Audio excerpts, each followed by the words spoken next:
¿De dónde procede la violencia? ¿Somos naturalmente violentos? ¿Es ese otro que nos acompaña en la vida como compañero de trabajo, de hogar, como figura parental, fuente de violencia y fuente de amor? Sé que a todos nos va a interesar este tema.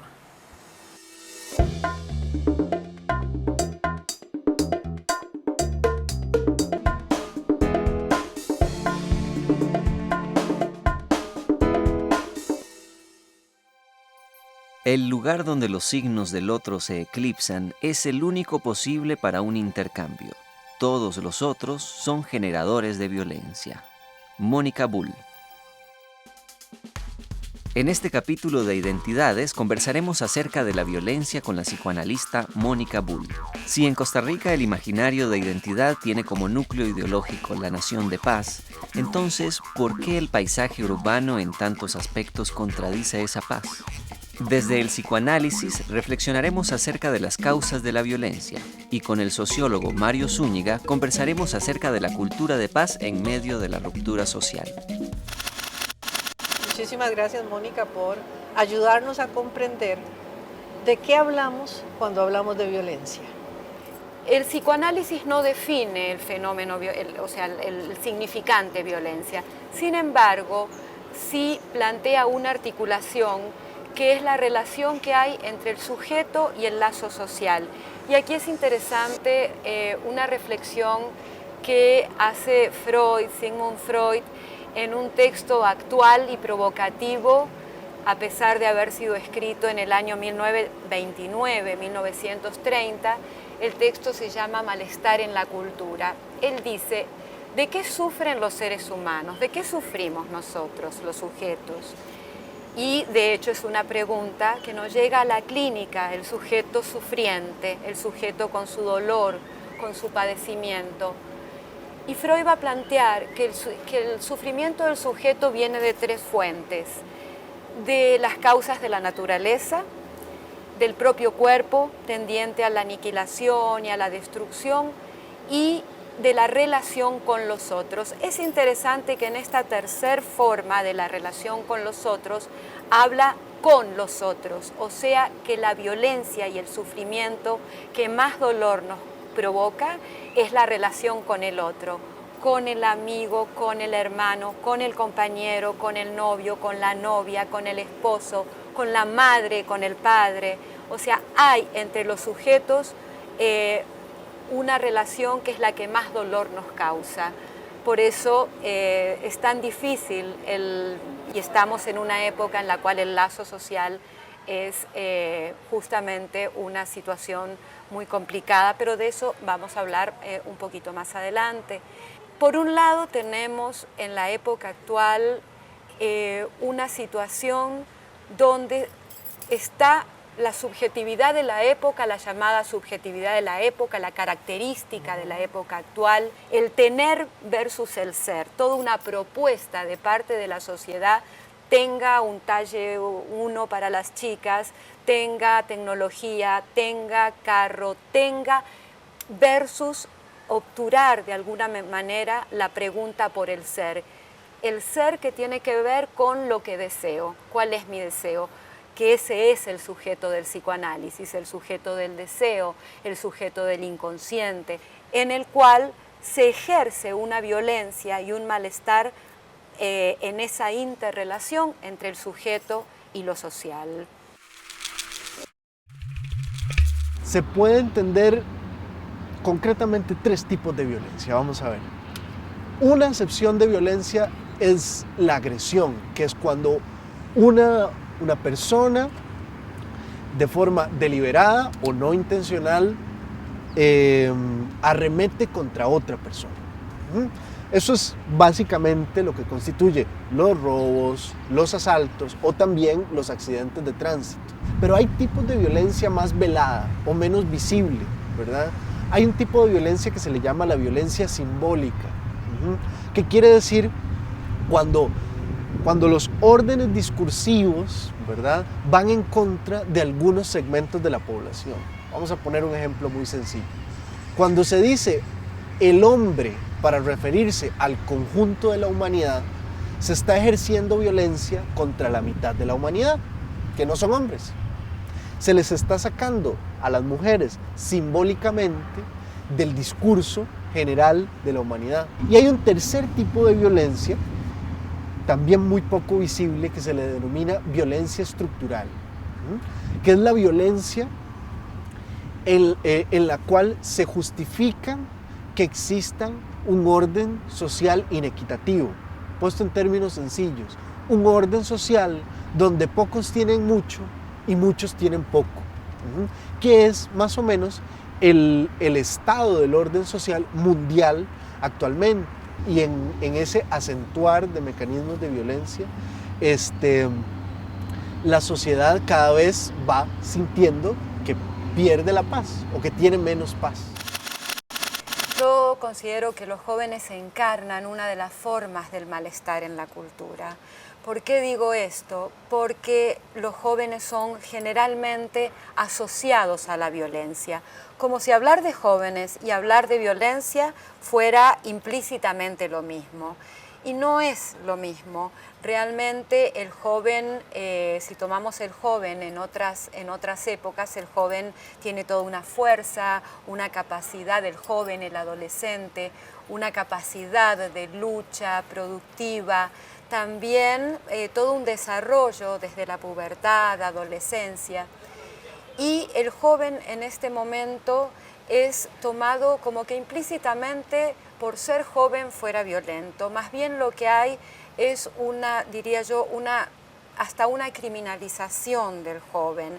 El joven ha sido o es considerado en este momento un motivo de seguridad ciudadana. En fin, o sea, justamente el tema de los jóvenes es un tema que hay que abordar con mucho cuidado, porque hay manifestaciones de violencia, sin duda. El joven, el adolescente, además, es por sí rebelde, está en una época en la cual tienden a caer sus modelos identificatorios. El padre del adolescente no es el mismo padre del niño, ese padre ideal que lo podía todo, el ídolo. Entonces hay un cambio muy importante en la etapa de la adolescencia hasta llegar a la juventud.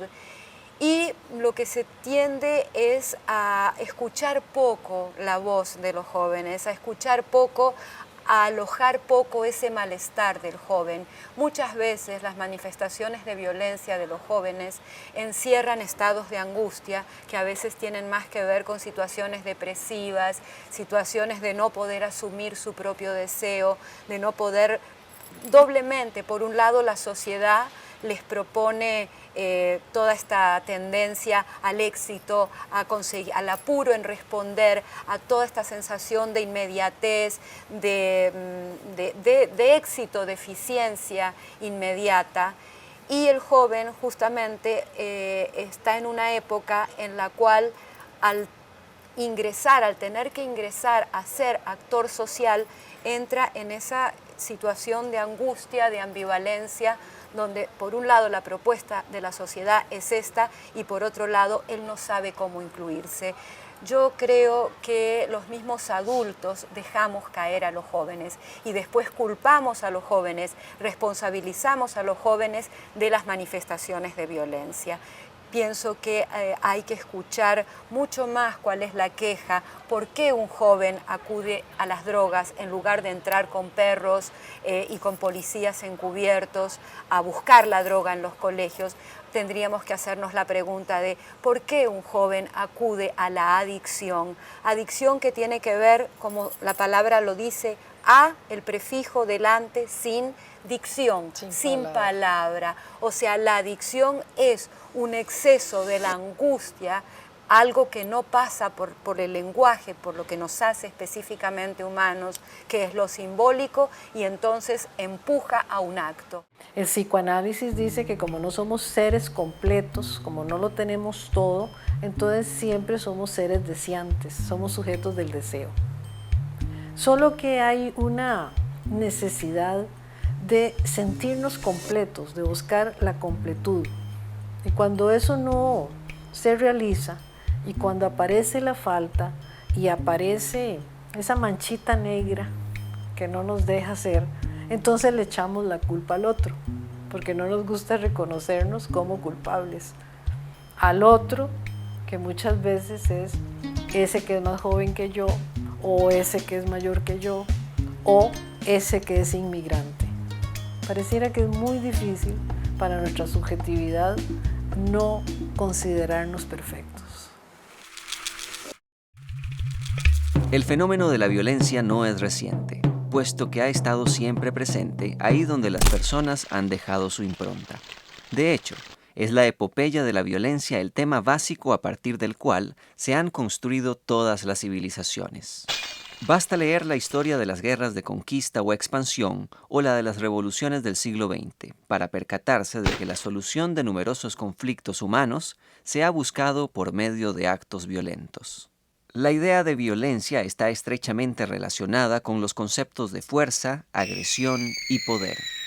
El diccionario etimológico castellano consigna que violencia se deriva de vis, que significa poder. Podríamos deducir entonces que etimológicamente todo poder se funda en una dosis esencial de violencia.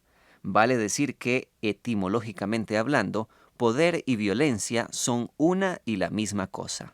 La violencia es uno de los signos que caracterizan a nuestra sociedad y su desarrollo contrasta con los avances logrados por la humanidad en otros aspectos. Hay dos voces en la historia, la de Freud y la de Einstein, que también tuvieron tiempo y la necesidad de hablar sobre violencia, la violencia de la guerra. Sí, la necesidad de hablar efectivamente y la necesidad de reflexionar y de cuestionarse.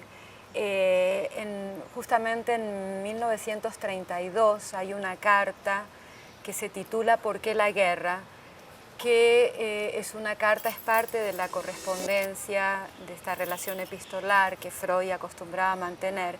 En esta carta Einstein le pregunta a Freud ¿por qué los seres humanos no somos pacifistas? Y Freud termina esa carta diciendo que lamenta desilusionarlo. Y le cuenta un poco cómo existe en el psiquismo, en la construcción subjetiva del sujeto, una dualidad eros-tánatos, vida-muerte. Y Freud le da a Tánatos, a este instinto agresivo de muerte, mucha fuerza. Él considera que es incluso más fuerte que el otro, que la vida. Entonces, esto nos sirve mucho para reflexionar acerca de la violencia. La violencia es estructural al sujeto y es estructural a la cultura.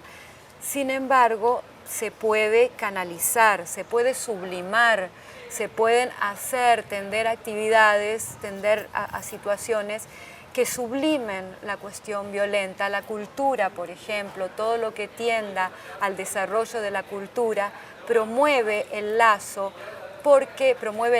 con los otros, promueve la creatividad, porque mientras Eros une, Tánatos desune. Tánatos tiene que ver con desligar, con desunir, y es mucho lo que pasa en la subjetividad de la época actual. En la subjetividad de esta época que hablábamos antes, tiene que ver con la relación del sujeto al saber de la época, que es el saber de la ciencia, con su efecto en la tecnología, todas estas prótesis construidas para obturar y taponar la pregunta y la falta estructural al sujeto como ser hablante. En la subjetividad de la época hay una especial fragmentación del lazo social. Uno ve y escucha con los amigos, con los pacientes, con las amigas, uno escucha justamente y ve y vive esta fragmentación, esta dificultad en el lazo con otros. Cuando un país como Costa Rica elimina el ejército, digamos que le dice no a la guerra, Desde el punto de vista de la subjetividad y desde el punto de vista también de la cultura, ¿qué significa eso? Sin duda ha influido esta abolición del ejército, esta abolición de irrumpir, de que irrumpa la fuerza, que es lo que hacen los ejércitos en Latinoamérica, en Centroamérica, de que irrumpan los ejércitos con un discurso totalitarista, autoritario, represivo. Sin duda ha tenido influencias en la construcción del costarricense, decía, porque el costarricense tiende a aparecer en su subjetividad como pacifista, como pacífico, más que como pacifista, como pacífico, con cierta dificultad a la confrontación, al decir las cosas de frente, como en otros países. Y pienso que sí, hay un temor en ese sentido, bueno, no sé si un temor, pero sí una estructura donde eso ha marcado en sus cosas buenas y en sus cosas malas. Yo pienso que, y al final del programa es importante desarrollar, es posible apostar por una cultura en donde no haya violencia, donde se elimine la violencia, o por una cultura menos violenta. Casi parece un lugar común decir que somos seres sociales. Y esto es profundo y significa que no solamente por medio del lenguaje, de la comunicación, formamos un lazo, sino que también tenemos que estar sostenidos en ese lazo social. Cuando no se nos escucha, cuando se impide que la voz de este grupo o de este otro grupo no se oiga su deseo, entonces se dice que lo hemos dejado caer del lazo social. Y esta es una de las maneras más fáciles y más cotidianas de producir violencia. Erradicar la violencia es imposible, justamente porque hablábamos de que la violencia es estructural al sujeto y a la cultura. Pero lo que sí es posible es intentar la construcción de un lazo social diferente, en que sea una sociedad más inclusiva, sea una sociedad que no apueste por la expulsión, y no hablo de la exclusión, hablo de la expulsión, porque estamos viviendo, transitando por una sociedad que expulsa a ciertos sujetos. Pueden ser jóvenes, pueden ser ciertos sujetos que tienen que ver con un otro considerado diferente. Como el inmigrante. Como el inmigrante. Y esto tiene que ver con un racismo de discurso, con un racismo de palabra, con un racismo contra el otro. Y esto es un punto muy, muy interesante, porque yo creo que así hay una verdadera apuesta a una sociedad menos violenta, no creo que sin violencia, pero a una sociedad menos violenta es una sociedad donde se pueda contar con el otro, donde el otro sea un semejante, no un otro, ya sea un otro amo, un otro del discurso autoritario o un otro resto, expulsado, dejado caer del sistema. ¿Cuál es el resto? Resto me refiero a ese otro que ya no sirve, como puede ser en la tercera edad, como puede ser, es algo que es terriblemente actual. O sea, la sociedad expulsa. Si usted ve ciertos programas de televisión, reality shows, lo que se trata es de ver en qué momento, y lo llaman, se nomina al otro. El otro es nominado, el otro va perdiendo, bailando por un sueño, cantando por un sueño, quién quiere ser millonario, hasta los reality shows. De lo que se trata es de eliminar al otro, de dejarlo caer del lazo social que lo sostiene. Por lo cual, la propuesta a su pregunta es que si hay una sociedad que puede ser menos violenta, es en la que el otro esté incluido, no sea dejado caer de las redes que lo sostienen. Porque erradicar la violencia del todo, considero, en la línea psicoanalítica y de los filósofos y de algunos filósofos como Roberto Espósito, de esta dificultad en la común unidad Roberto Espósito tiene un libro muy interesante que se llama Comunitas y él trabaja muy bonito justamente la dificultad de la comunidad y cómo para reforzar la identidad hay que excluir al otro. Y es todo el discurso del racismo, todo el discurso del otro como diferente. Entonces creo que la exclusión y la expulsión del lazo social, el dejar caer al niño, el dejar caer al adolescente, el dejar caer al adulto mayor de los lazos que lo sostienen, es un generador de violencia. O sea, la lógica de la exclusión genera una modalidad violenta. El problema entonces de la violencia es más complejo de lo que uno podría imaginar.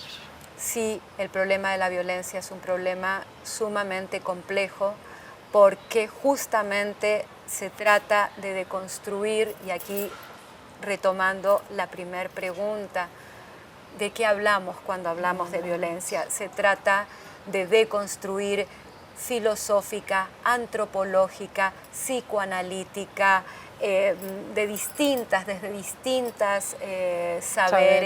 distintos saberes, la deconstrucción de lo que queremos decir cuando decimos violencia. Los saberes tienen sus agujeros, sus fallas, y no se trata de superponer un saber con otro, sino de interlocutar con esos saberes desde esas propias fallas. Como ningún ser humano es completo, ni ningún ser humano tampoco ningún sujeto tiene la verdad absoluta. Justamente creo que uno de los elementos más conducentes a la violencia son los discursos ambos, los discursos totalitarios y totalitaristas, los modelos de segregación, los modelos concentracionarios, tomando como paradigma los campos de concentración, tomando como paradigma